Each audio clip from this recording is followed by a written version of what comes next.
ഗുജറാത്തിലെ ചരിത്രപ്രസിദ്ധമായ നഗരമാണ് ഒരു കാലത്ത് ബറോഡ എന്നറിയപ്പെട്ടിരുന്ന വഡോദര. നൂറ്റാണ്ടുകളോളം ഗെയ്ക്വാദ് രാജാക്കന്മാരുടെ ഭരണം കേന്ദ്രീകരിച്ചിരുന്ന നഗരം. മുഗളരും ഈ നഗരം ഏറെക്കാലം കൈവശം വെച്ചിരുന്നു. രാജഭരണകാലത്ത് സാംസ്കാരികമായി വഡോദര വലിയ വളർച്ച നേടി. സമ്പന്നമായ സാംസ്കാരിക ചരിത്രമാണ് ഈ നഗരത്തെ ടൂറിസം രംഗത്ത് അടയാളപ്പെടുത്തുന്ന പ്രധാന ഘടകവും. നൂറ്റാണ്ടുകളുടെ പഴക്കമുള്ള കോട്ടകൾ, ദേവാലയങ്ങൾ, ശവകുടീരങ്ങൾ, കൊട്ടാരങ്ങൾ എന്നിവയൊക്കെ ഇവിടെ കാണാം. പോകാം വഡോദരയുടെ കാഴ്ചകളിലേക്ക്.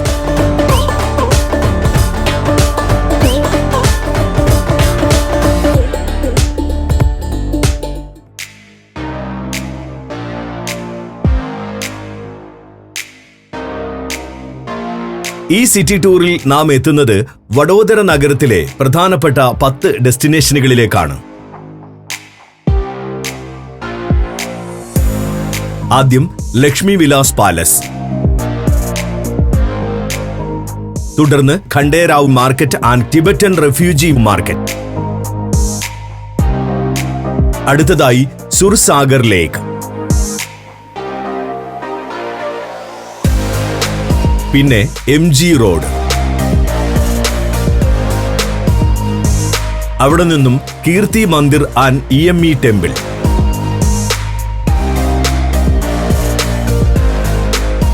തുടർന്ന് വിദ്യാധർ വാവ്,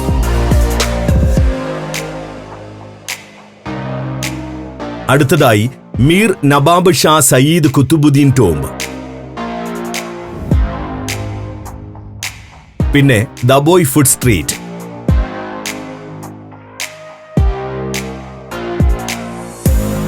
അവിടെ നിന്നും സ്റ്റാച്യു ഓഫ് യൂണിറ്റി,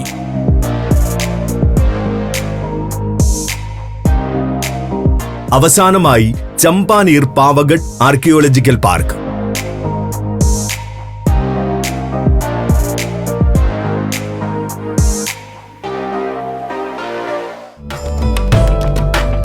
ലോകത്തിലെ ഏറ്റവും വലിയ പ്രൈവറ്റ് റെസിഡൻസ് ആയ ലക്ഷ്മി വിലാസ് പാലസിൽ നിന്ന് തന്നെ ഈ യാത്ര ആരംഭിക്കാം. ബറോഡ ഭരിച്ചിരുന്ന ഗെയ്ക്വാദ് രാജാക്കന്മാരുടെ വസതിയായിരുന്നു ഇത്. അധികാരം നഷ്ടമായെങ്കിലും ഇന്നും രാജകുടുംബം താമസിക്കുന്നത് കൊട്ടാരത്തിൽ തന്നെയാണ്. കൊട്ടാരത്തിന്റെ ഉടമകളും രാജകുടുംബം തന്നെ. 700 ഏക്കറോളം വരുന്ന വിശാലമായ ഒരു ഉദ്യാനത്തിന് നടുവിലാണ് കൊട്ടാരത്തിന്റെ സ്ഥാനം.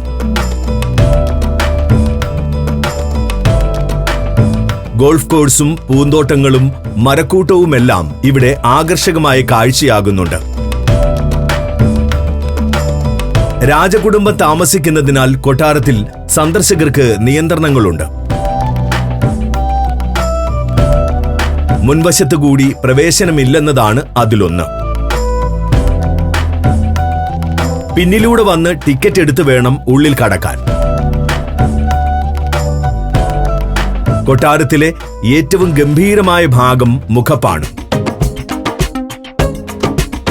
യൂറോപ്യൻ ശൈലിയിലുള്ള ഗോപുരവും ചെറുതും വലുതുമായ മകുടങ്ങളും അലങ്കാരങ്ങൾ നിറഞ്ഞ ബാൽക്കണികളുമെല്ലാം ഉൾപ്പെടുന്ന മനോഹരമായ നിർമ്മിതി. ഇവിടെ ഓരോ ഇഞ്ചും അലങ്കാരങ്ങളാൽ സമൃദ്ധമാണ്. ഇൻഡോ സാർസനിക്, ഗോഥിക്, മുഗൾ തുടങ്ങിയ വാസ്തുവിദ്യാ സങ്കേതങ്ങൾ ഇതിൽ ഉപയോഗിച്ചിട്ടുമുണ്ട്. ആഡംബരപൂർണമായ ദർബാർ ഹാളാണ് ഉള്ളിലെ പ്രധാന കാഴ്ച. ഇറ്റാലിയൻ ടൈലുകൾ ഉപയോഗിച്ച് സുന്ദരമാക്കിയ തറയും ബെൽജിയം ഗ്ലാസ് കൊണ്ട് നിർമ്മിച്ച ജാലകങ്ങളുമൊക്കെയുള്ള ഗംഭീരമായൊരു ഹാൾ. രാജാക്കന്മാർ ഉപയോഗിച്ചിരുന്ന ആയുധങ്ങളുടെ വലിയൊരു ശേഖരം കൊട്ടാരത്തിൽ പ്രദർശിപ്പിച്ചിട്ടുണ്ട്. മലയാളികൾക്ക് അഭിമാനിക്കാവുന്ന ഒരു വിഭാഗവും കൊട്ടാരത്തിൽ കാണാം. രാജ രവിവർമ്മയുടെ ചിത്രങ്ങൾ പ്രദർശിപ്പിച്ചിട്ടുള്ള ആർട്ട് ഗ്യാലറി, കലയെ സ്നേഹിച്ചിരുന്ന ബറോഡയിലെ രാജാവിന്റെ അടുത്ത സുഹൃത്തായിരുന്നു അദ്ദേഹം.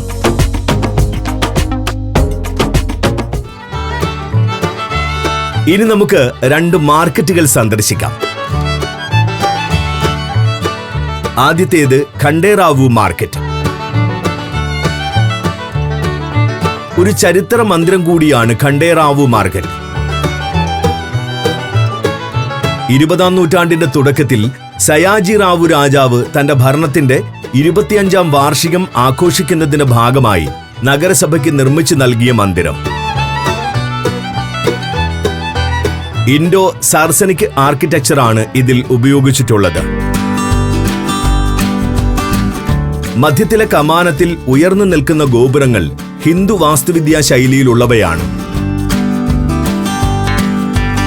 അലങ്കാരപ്പണികളിൽ ഇസ്ലാമിക് ശൈലിയുടെ സ്വാധീനവും പ്രകടമാണ്. മനോഹരമായ നിർമ്മിതിയാണെങ്കിലും ചരിത്ര പ്രാധാന്യം കണക്കിലെടുത്തുള്ള സംരക്ഷണം മന്ദിരത്തിന് ലഭിക്കുന്നില്ല. കാര്യമായ തകരാറുകളൊന്നും സംഭവിച്ചിട്ടില്ലാത്തതിനാൽ ഇതും വഡോദരയിലെ ഒരു ടൂറിസ്റ്റ് ആകർഷണമാണ്. മധ്യത്തിലുള്ള കമാനം കടന്ന് ഉള്ളിലേക്ക് ചെല്ലുന്നത് നടുമുറ്റത്തേക്കാണ്. ഒരു ലോക്കൽ മാർക്കറ്റ് ഇതിനുള്ളിൽ പ്രവർത്തിച്ചു വരുന്നു. തകര ഷെഡുകൾ കെട്ടി സാധാരണക്കാരായ ആളുകൾ പഴവും പച്ചക്കറിയും അടക്കമുള്ള ഉൽപ്പന്നങ്ങൾ വിൽപ്പന നടത്തുന്ന ചന്ത. ഒരു ചരിത്ര മന്ദിരത്തിന്റെ പ്രൗഢി ഖണ്ഡേറാവു മാർക്കറ്റിനില്ലെങ്കിലും വഡോദരയിലെ സാധാരണക്കാരുടെ ജീവിതം ഇവിടെ കാണാനാകും. രണ്ടാമത്തേത് ടിബറ്റൻ റെഫ്യൂജി മാർക്കറ്റാണ്. ടിബറ്റിൽ നിന്നും കുടിയേറിയ ആളുകൾ നിർമ്മിക്കുന്ന ഉൽപ്പന്നങ്ങൾ വിൽക്കാനായി തുറന്ന ചന്ത. ഇപ്പോൾ ടിബറ്റുകാർ മാത്രമല്ല, സ്വദേശികളും ഇവിടെ സ്റ്റാളുകൾ സ്ഥാപിച്ച് കച്ചവടം നടത്തുന്നുണ്ട്. അങ്ങനെ ഒരു മേളയുടെ ഉത്സവ അന്തരീക്ഷമാണ് ടിബറ്റൻ റെഫ്യൂജി മാർക്കറ്റിലുള്ളത്. കമ്പിളി ഉൽപ്പന്നങ്ങൾ ഈ മാർക്കറ്റിന്റെ ഒരു പ്രധാന സവിശേഷതയാണ്. നല്ല വിലക്കുറവിൽ ഗുണമേന്മയുള്ള വസ്ത്രങ്ങൾ വാങ്ങുകയും ചെയ്യാം. രുചികരമായ നാടൻ ഭക്ഷണം വിളമ്പുന്ന ഫുഡ് കോർട്ടാണ് ടിബറ്റൻ മാർക്കറ്റിന്റെ മറ്റൊരാകർഷണം.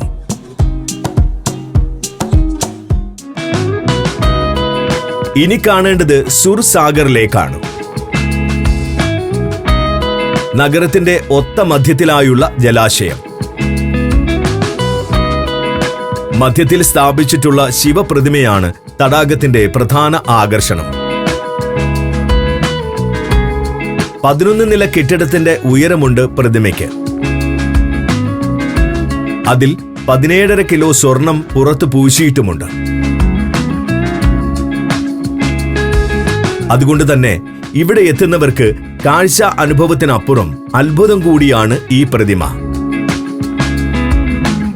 പകലും രാത്രിയിലും ഈ ജലാശയം സന്ദർശിക്കേണ്ടതുണ്ട്. പകൽ സൂര്യവെളിച്ചത്തിൽ മിന്നിത്തിളങ്ങുന്ന ജലപ്പരപ്പും പ്രതിമയും ഒരു കാഴ്ചയാണ്. രാത്രിയിൽ വിളക്കുകൾ തെളിയുന്നതോടെ തടാകം ഗംഭീരമായ മറ്റൊരു രൂപം കൈവരിക്കും. പ്രകാശ ക്രമീകരണങ്ങൾ പ്രതിമയെ ഇരുട്ടിന്റെ കറുത്ത പശ്ചാത്തലത്തിൽ ഒരു ചിത്രം പോലെ മനോഹരമാക്കുന്നു. ഈ ദൃശ്യം ജലപ്പരപ്പിൽ പ്രതിഫലിക്കുന്നതും വളരെ രസകരമായൊരു അനുഭവമാണ്. തടാകത്തിന് ചുറ്റും നടപ്പാതയും പടിക്കെട്ടുകളും നിർമ്മിച്ചിട്ടുണ്ട്. സായന്തനങ്ങളിൽ ധാരാളം ആളുകൾ ഇവിടെ വിശ്രമിക്കാനും സൗഹൃദം പങ്കുവെക്കാനും എത്തുന്നു. തടാകത്തിൽ ഒരു വശത്തായി ജലാശയത്തിലേക്ക് ഇറങ്ങിയുള്ള പ്ലാറ്റ്ഫോം കാണാനാകും. ഇവിടെ നിന്നുകൊണ്ട് ലേക്കിന്റെയും പ്രതിമയുടെയും കൂടുതൽ മനോഹരമായ കാഴ്ചകൾ ആസ്വദിക്കാം.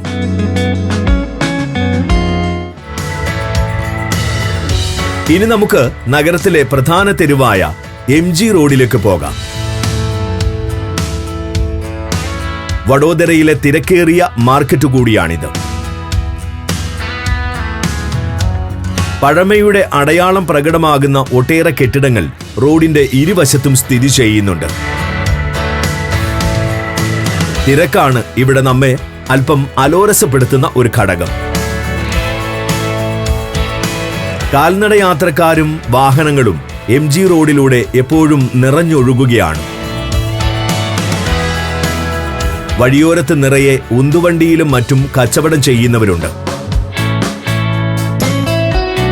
വളരെ സാധാരണക്കാരായ ആളുകളാണ് ഇവിടെ നിന്നും സാധനങ്ങൾ വാങ്ങാനെത്തുന്നത്. നിരവധി ചരിത്ര കാഴ്ചകളും MG റോഡിലും ഓൾഡ് സിറ്റിയിലുമായുണ്ട്. ഓൾഡ് വഡോദരയിലെ മതിൽക്കെട്ടിന്റെ ഭാഗമായിരുന്ന 4 ഗേറ്റുകളാണ് അതിൽ പ്രധാനം. ഇതിലൊന്ന് ലാഹരിപുര ഗേറ്റാണ്.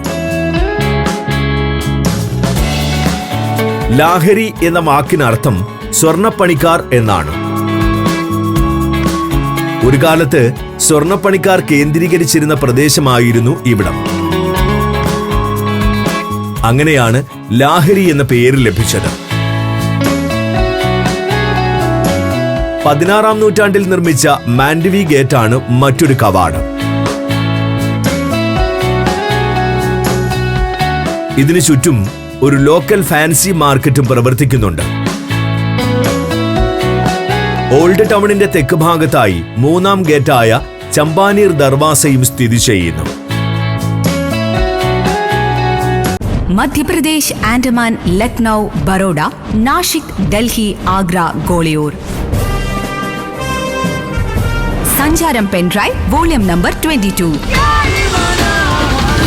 ഫുൾ HD-യിലുള്ള ഈ അപൂർവ ദൃശ്യയാത്രാ വിവരണ ശേഖരം സ്വന്തമാക്കാൻ സഞ്ചാരം എന്ന് SMS ചെയ്യൂ. ഫോൺ 9995444222. ഇനി കാണേണ്ടത് കീർത്തി മന്ദിറാണ്. ബറോഡ ഭരിച്ചിരുന്ന ഗെയ്ക്വാദ് രാജവംശത്തിനുള്ള സ്മാരകമായി ഒരുക്കിയിട്ടുള്ള മെമ്മോറിയൽ കോംപ്ലക്സ്. ഗെയ്ക്വാദ് രാജവംശത്തിന്റെ നൂറ്റാണ്ടുകൾ നീളുന്ന ചരിത്രം ഇവിടെ മനോഹരമായി അവതരിപ്പിച്ചിട്ടുണ്ട്. ഇൻഡോ സാർസനിക് ഹിന്ദു ആർക്കിടെക്ചറുകൾ ഉപയോഗിച്ചുള്ള മന്ദിരം പോലും ഒരു കാഴ്ചയാണ്. ഇതോടൊപ്പം മറ്റൊരു ക്ഷേത്രത്തിലും കൂടി നമുക്ക് സന്ദർശനം നടത്തണം. എല്ലാ രീതിയിലും വ്യത്യസ്തമായ ഒരു ആരാധനാലയം. ഇന്ത്യൻ ആർമിയുടെ ഭാഗമായ ഇലക്ട്രോണിക് ആൻഡ് മെക്കാനിക്കൽ എഞ്ചിനീയറിംഗ് അഥവാ EME-യുടെ കീഴിലുള്ള ക്ഷേത്രമാണിത്. വിവിധ മതവിഭാഗങ്ങളെ പ്രതിനിധീകരിച്ചുകൊണ്ട് രൂപകൽപ്പന ചെയ്തിരിക്കുന്നുവെന്നതാണ് ക്ഷേത്രത്തിന്റെ പ്രധാന സവിശേഷത. ക്ഷേത്രത്തിന്റെ കലശങ്ങൾ ഹിന്ദുമതത്തെ പ്രതിനിധാനം ചെയ്യുമ്പോൾ മകുടം ഇസ്ലാം മതത്തെ ഓർമ്മിപ്പിക്കുന്നു. ഉയർന്നു പോകുന്ന ഗോപുരം ക്രിസ്ത്യൻ മതത്തിന്റെ പ്രതീകമാണ്. ടവറിന് മുകളിലെ സ്വർണ്ണ നിറമുള്ള നിർമ്മിതി ബുദ്ധമതത്തെ സൂചിപ്പിക്കുന്നു. മകുടം പോലെയുള്ള ഭാഗത്തെ കവാടങ്ങൾക്ക് ജൈന ക്ഷേത്രങ്ങളുടെ രൂപത്തോട് സാമ്യമുണ്ട്.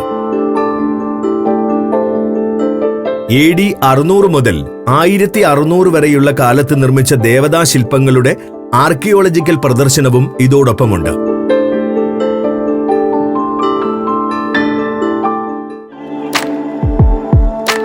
ഒരു പടിക്കിണറാണ് അടുത്ത നമ്മുടെ കാഴ്ച. വിദ്യാധർ വാവ് എന്ന പേരിൽ അറിയപ്പെടുന്ന ചരിത്ര നിർമ്മിതി. ഗുജറാത്ത് സുൽത്താനേറ്റിന്റെ കാലത്ത് 16-ാം നൂറ്റാണ്ടിലാണ് ഇത് പണി കഴിപ്പിച്ചത്. സേവാസിയിലെ ആത്മീയ ആചാര്യനായിരുന്ന വിദ്യാധറിന് വേണ്ടി നിർമ്മിച്ചുവെന്ന് ചില രേഖകൾ സൂചിപ്പിക്കുന്നുണ്ട്. ഇത്തരത്തിലുള്ള ആയിരക്കണക്കിന് പടിക്കിണറുകൾ നോർത്ത് ഇന്ത്യയിൽ കാണാനാകും. അതിൽ താരതമ്യേന ലളിതമായൊരു നിർമ്മിതിയാണ് വിദ്യാധർ വാവെന്ന് പറയാം. പല നിലകളിലായാണ് പടിക്കിണർ കെട്ടി ഉയർത്തിയിട്ടുള്ളത്. ഇതിനായി ഒറ്റക്കല്ലിൽ കൊത്തിയെടുത്ത തൂണുകൾ ഉപയോഗിച്ചിരിക്കുന്നു. യഥാർത്ഥത്തിൽ ശിലാനിർമ്മിതിയായ തൂണുകളുടെ ഒരു ശൃംഖലയാണിത്. കൊത്തുപണികളും എഴുത്തുകളുമെല്ലാം തൂണുകളിൽ കാണാനാകും. പടിക്കിണറുകൾക്കെല്ലാം ഒരു പ്രത്യേക സൗന്ദര്യമാണുള്ളത്. ആ ഭംഗി മുകളിൽ നിന്ന് നോക്കുമ്പോൾ തന്നെ കാണാനാകും. താഴേക്ക് ഇറങ്ങും തോറും നിർമ്മാണത്തിലെ സങ്കീർണത നമ്മെ ആശ്ചര്യപ്പെടുത്തുകയും ചെയ്യും. 6 നില കെട്ടിടത്തോളമാണ് കിണറിന്റെ ആഴം. ഒരു കാലത്ത് ധാരാളം വെള്ളം നിറഞ്ഞു കിടന്നിരുന്ന കിണറിൽ ഇപ്പോൾ വെള്ളം തീരെയില്ല. ഒരു ഹൈന്ദവ ക്ഷേത്രവും കിണറിനുള്ളിൽ സ്ഥാപിച്ചിട്ടുണ്ട്.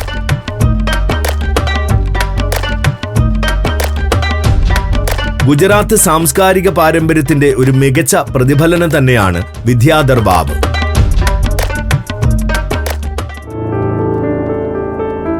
ഇനി കാണേണ്ടത് ഒരു ശവകുടീരമാണ്. മീർ നവാബ് ഷാ സയ്യിദ് കുത്തുബുദ്ദീൻ ടോംബ്. മുഗൾ ചക്രവർത്തിയായിരുന്ന ജഹാംഗീറിന്റെ ഗുരുവായ കുതുബുദ്ദീൻ മുഹമ്മദ് ഖാനെയും അദ്ദേഹത്തിന്റെ മകനെയും അടക്കം ചെയ്തിട്ടുള്ള സ്മാരകം. മുഗൾ കാലഘട്ടവുമായി ബന്ധപ്പെട്ട ചരിത്രവും വാസ്തുവിദ്യാ സൗന്ദര്യവുമാണ് ഈ ശവകുടീരത്തെ ഒരു ടൂറിസം ഡെസ്റ്റിനേഷനാക്കുന്നത്. ഇസ്ലാമിക്, ഇൻഡോ സാർസനിക് ആർക്കിടെക്ചറുകൾ ഇതിൽ ഉപയോഗിച്ചിട്ടുണ്ട്. അഷ്ടഭുജാകൃതിയിലുള്ള ഡിസൈൻ നിർമ്മിതിക്ക് ഒരു വേറിട്ട ഭാവം നൽകുന്നു. മുകളിൽ പതിവ് രീതിയിലുള്ള ഗോപുരവും കാണാം. നിർമ്മിക്കാൻ ഉപയോഗിച്ചിട്ടുള്ള ചുവന്ന ചുണ്ണാമ്പ് ശിലയും ഭംഗി പകരുന്നതിൽ പ്രധാന പങ്ക് വഹിക്കുന്നുണ്ട്.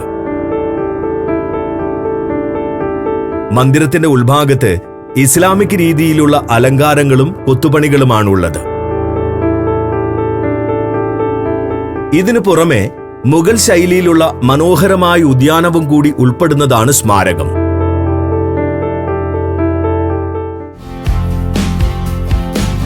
ഇനി നമുക്ക് നാടൻ ഗുജറാത്തി വിഭവങ്ങൾ വിളമ്പുന്ന ഒരു ഫുഡ് സ്ട്രീറ്റ് സന്ദർശിക്കാം. ഏക്താ നഗറിനും വഡോദരയ്ക്കുമിടയിലുള്ള ദബോയ് പട്ടണത്തിലാണ് ഇതുള്ളത്. ഇവിടെ വഴിയോരത്ത് മേശകളും കസേരകളും നിരത്തി തട്ടും സ്ഥാപിച്ച് ഭക്ഷണം തയ്യാറാക്കി നൽകുന്നു. ചില സ്റ്റാളുകളിൽ ഭക്ഷണം പാകം ചെയ്യാൻ പ്രത്യേകം അടുക്കളയുമുണ്ട്. ഗുജറാത്തിലെ സാധാരണക്കാർ കഴിക്കുന്ന വിഭവങ്ങളാണ് ദബോയ് ഫുഡ് സ്ട്രീറ്റിൽ ലഭിക്കുക. ഈ നാട്ടുകാരുടെ ഉച്ചഭക്ഷണവും ഇത്തരം പലഹാരങ്ങളാണ്. അതുകൊണ്ട് തന്നെ ഉച്ചയ്ക്ക് കടകളിൽ നല്ല തിരക്കുണ്ടാകും. ചുറ്റുവട്ടത്ത് ജോലി ചെയ്യുന്നവരും വഴിയാത്രക്കാരുമെല്ലാം ഈ സ്റ്റാളുകളെ ഭക്ഷണത്തിനായി ആശ്രയിക്കുന്നു. ജിലേബിയും മറ്റും എണ്ണയിൽ വറുത്തെടുത്ത് പാനിയിൽ മുക്കി ചൂടോടെ നൽകുന്നു. അതുകൊണ്ട് തന്നെ ഗുജറാത്തിന്റെ ഭക്ഷണ വൈവിധ്യം മനസ്സിലാക്കാൻ ഇങ്ങനെയൊരു ഫുഡ് സ്ട്രീറ്റ് സന്ദർശിച്ചാൽ മതി. തൊട്ടു മുന്നിൽ വെച്ച് ഭക്ഷണം പാകം ചെയ്യുന്നതിനാൽ പാചക രീതികളും കണ്ടു മനസ്സിലാക്കാം. പലതരം കൂട്ടുകൾ ചേർത്ത് ഒരു വിഭവം തയ്യാറാക്കി വരുന്നത് വളരെ രസകരമായ കാഴ്ച തന്നെയാണ്. മധുരമുള്ളത്, എരിവുള്ളത്, വറുത്തത് എന്നിങ്ങനെ പലതരം ഭക്ഷണങ്ങൾ ദബോയ് സ്ട്രീറ്റിൽ ലഭിക്കും. ആലുപൂരി, ഗദിയ നൂഷാക്, ഖമൻ ദോക്ല, തണുപ്പുകാല സ്നാക്കായ പോങ്ക് എന്നിവയൊക്കെ ഇതിൽ ഉൾപ്പെടുന്നു.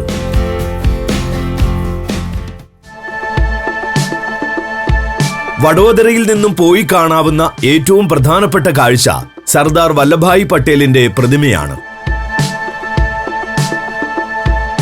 വഡോദര പട്ടണത്തിൽ നിന്നും 87 കിലോമീറ്റർ അകലെയാണത്. 60 നില കെട്ടിടത്തിന്റെ ഉയരത്തിൽ പടുത്തുയർത്തിയിട്ടുള്ള മഹാവിസ്മയം.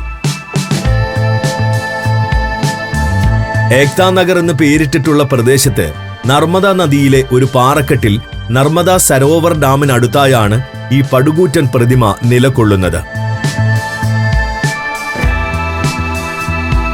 പ്രതിമയുടെ ചുറ്റുവട്ടം മനോഹരമായി ലാൻഡ്സ്കേപ്പ് ചെയ്തിട്ടുണ്ട്. അതുകൊണ്ട് തന്നെ പ്രതിമയ്ക്ക് പുറമെ നദിയും ഉദ്യാനവും കൂടി ഇവിടെ സന്ദർശക ശ്രദ്ധ ആകർഷിക്കുന്നു. രാവിലെ 8 മുതൽ വൈകിട്ട് 6 വരെയാണ് പ്രതിമയ്ക്കടുത്തേക്ക് പ്രവേശനം. 2 മണിക്കൂർ കൂടുമ്പോൾ ഓരോ ബാച്ചുകളായി ആളുകളെ ഉള്ളിലേക്ക് കടത്തിവിടും. ടിക്കറ്റ് ഓൺലൈനായും ഇവിടെ എത്തിയ ശേഷവും എടുക്കാനാകും. തിരക്ക് ഒഴിവാക്കാൻ വിലയേറിയ സ്പെഷ്യൽ ടിക്കറ്റുകളുമുണ്ട്. നർമ്മദ തീരത്ത് ഒരുക്കിയിട്ടുള്ള ഉദ്യാനം വാലി ഓഫ് ഫ്ലവേഴ്സ് എന്നറിയപ്പെടുന്നു. ഇതിലൂടെ നടന്നു വേണം പ്രതിമയ്ക്ക് അരികിലേക്ക് എത്താൻ. ഇലക്ട്രിക് ബഗ്ഗികളും ഇവിടെ സന്ദർശകരെ കൊണ്ടുപോകാനായി സജ്ജമാണ്. ഗാർഡനിൽ നിന്നും പട്ടേൽ പ്രതിമയുടെ പൂർണ്ണ രൂപം അടുത്ത് കാണാനാകും. ചിത്രങ്ങളിലും മറ്റും കണ്ടുപരിചയിച്ച അതേ രൂപം തന്നെയാണ് പ്രതിമയ്ക്കുള്ളത്. താഴെയുള്ള കെട്ടിടത്തിൽ ഒരു മ്യൂസിയം ഒരുക്കിയിട്ടുണ്ട്. പട്ടേലിന്റെയും പ്രതിമാ നിർമ്മാണത്തിന്റെയും ചരിത്രം ഇവിടെ അവതരിപ്പിച്ചിരിക്കുന്നു.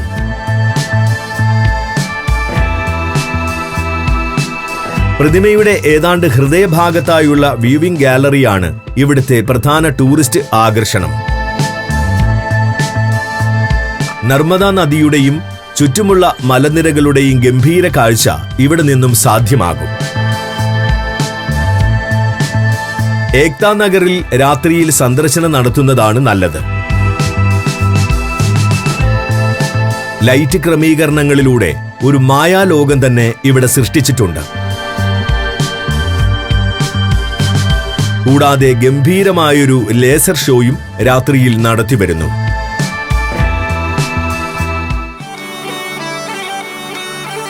അവസാനമായി ഗുജറാത്തി സാംസ്കാരിക പാരമ്പര്യത്തിന്റെ ഉത്തമ മാതൃകയായ ഒരു ആർക്കിയോളജിക്കൽ സൈറ്റും കൂടി നമുക്ക് സന്ദർശിക്കാം. ചമ്പാനീർ പാവഗഡ് ആർക്കിയോളജിക്കൽ പാർക്ക്. യഥാർത്ഥത്തിൽ 8ാം നൂറ്റാണ്ടിൽ സ്ഥാപിക്കപ്പെട്ട ഒരു നഗരമാണിത്. മുഗളരും രജപുത്രരുമെല്ലാം ഭരണം നടത്തിയിട്ടുള്ള ഇടം. ഇതിൽ ചമ്പാനീർ എന്നത് ഭരണകേന്ദ്രം നിലനിന്നിരുന്ന സമതല പ്രദേശമാണ്. പാവഗഡ് സമീപത്തുള്ള മലനിരകളും. ഇവിടെയെല്ലാം പഴയകാലത്തിന്റെ സ്മാരകങ്ങളായ നിർമ്മിതികൾ കാണാനാകും. കോട്ടകൾ, ഹൈന്ദവ ക്ഷേത്രങ്ങൾ, മുസ്ലിം പള്ളികൾ, ജൈന ക്ഷേത്രങ്ങൾ, പടിക്കിണറുകൾ എന്നിവയെല്ലാം ഹിന്ദു ഇസ്ലാമിക് വാസ്തുവിദ്യാ ശൈലികളുടെ സമന്വയം പ്രകടമാണെന്നതാണ് നിർമ്മിതികളുടെയെല്ലാം സവിശേഷത. അതുകൊണ്ട് തന്നെ ഇന്ത്യയുടെ മതേതര പാരമ്പര്യത്തിന്റെ മാതൃകയായി ചമ്പാനീർ പാവഗഡ് ആർക്കിയോളജിക്കൽ സൈറ്റ് കണക്കാക്കപ്പെടുന്നു.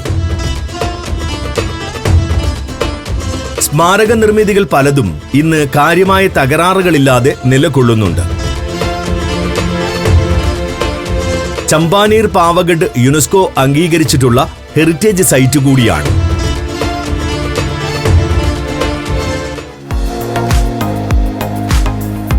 ഗുജറാത്തി സംസ്കൃതിയുടെ ഓർമ്മകൾ പങ്കുവെക്കുന്ന വഡോദര നഗരത്തിലെ പ്രധാനപ്പെട്ട കാഴ്ചകളെല്ലാം നാം കണ്ടു കഴിഞ്ഞു. കഴിഞ്ഞ കാലത്തെ മനസ്സിൽ പുനഃസൃഷ്ടിക്കാൻ സഹായകമായ ധാരാളം സ്മാരകങ്ങൾ ഇവിടെ ഇന്നും നിലനിൽക്കുന്നു. ടൂറിസം രംഗത്ത് അതിവേഗം വളരുകയാണ് ഇന്ന് വഡോദര.